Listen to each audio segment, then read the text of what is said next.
can agree with that.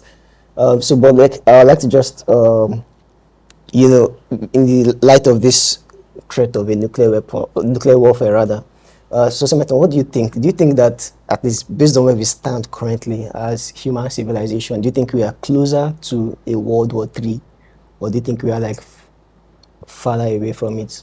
Yeah, I'm not sure we are really.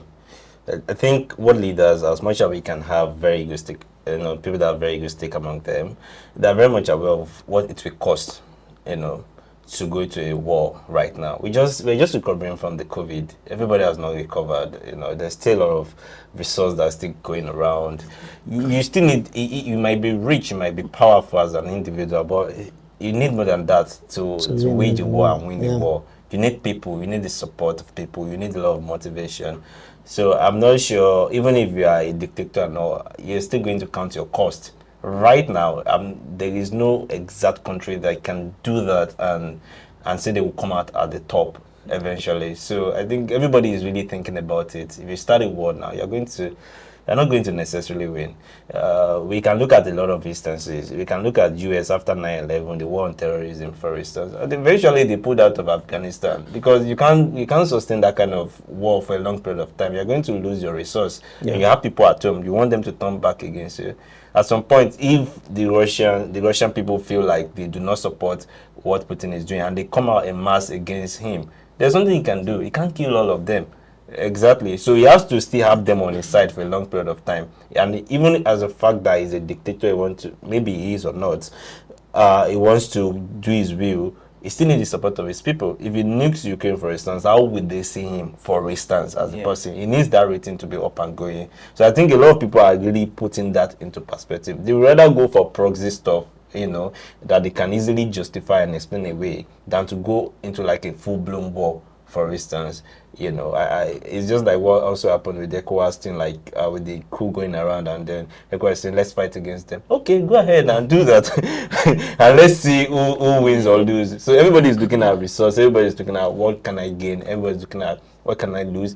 The world is building itself. Everyone is aware of that right now. So the cost of war, nobody can pay it right now. It's easy to destroy things, but you're going to build it back. Where are you going to see the resource? So I think those kind of things are kind of make everybody reconsider. So you have very good reasons to actually go and attack someone, something that you can justify. That's why someone like Netanyahu, Israel's prime minister, whatever his name is, can still come in front of you and still say something because he feels like he has justification. There are certain lines that even right now, once he crosses it, that is the end for him. Nobody's going to take him serious again.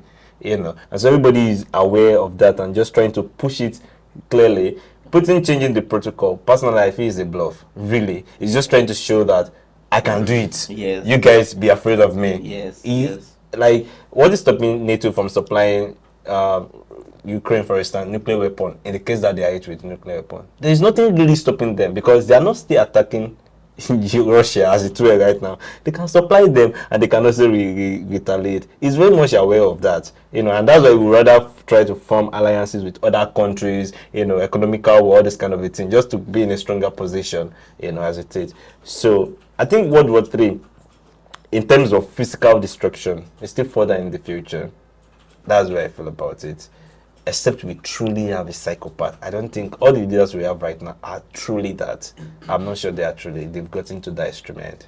Okay, so people will say like Kim Jong-un is a massive threat in the sense that he has a huge nuclear He cannot leave North Korea. the best he can do is bully people around him. Is he coming to bully US or bully Russia or China? He can't do that.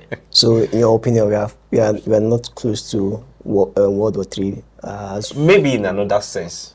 Like a world war in another, maybe informational, propaganda. We are having a lot of that. We continue to have those. But in terms of physical, let's go box to box. What's your perspective on it? Do you think we are closer to World War III in the light of this nuclear deterrence, or do you think we are further away from it? Yeah, for the most part, a lot of times before I didn't think we were, but looking now, you see that for some reason a lot of these newer, not new, sorry, a lot of these world powers, they are rearming themselves. They are just preparing for a war. They don't know what exactly the context of the war is going to be fought on. Like, you just see that the US, their military budgets have gotten bigger, and they want to expand or get more bases. China have spent a lot before. They didn't spend much on military. Even Japan, that basically had stayed out of that, they are now rearming again. Yeah. So there must be something in the back of their minds that, okay, someday, somehow, somewhere, one confrontation is going to happen. In actuality, for now, I don't think there is anything really, because of that fear of what if it happens. But all it takes is one crazy person to Do you, all right, but do you think humanity would survive a World War III? Let me tell you one thing that about Einstein said. Exactly.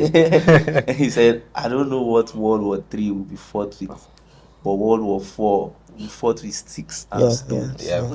So we can't survive it. You ruin the whole situation. You also agree that we will not survive a World War III? Surely. Like, the world is so interconnected right now that all you just need is a single trigger and everything is gone. Yeah. I think COVID also showed that the supply chain limitations and all of that. Yeah. Right.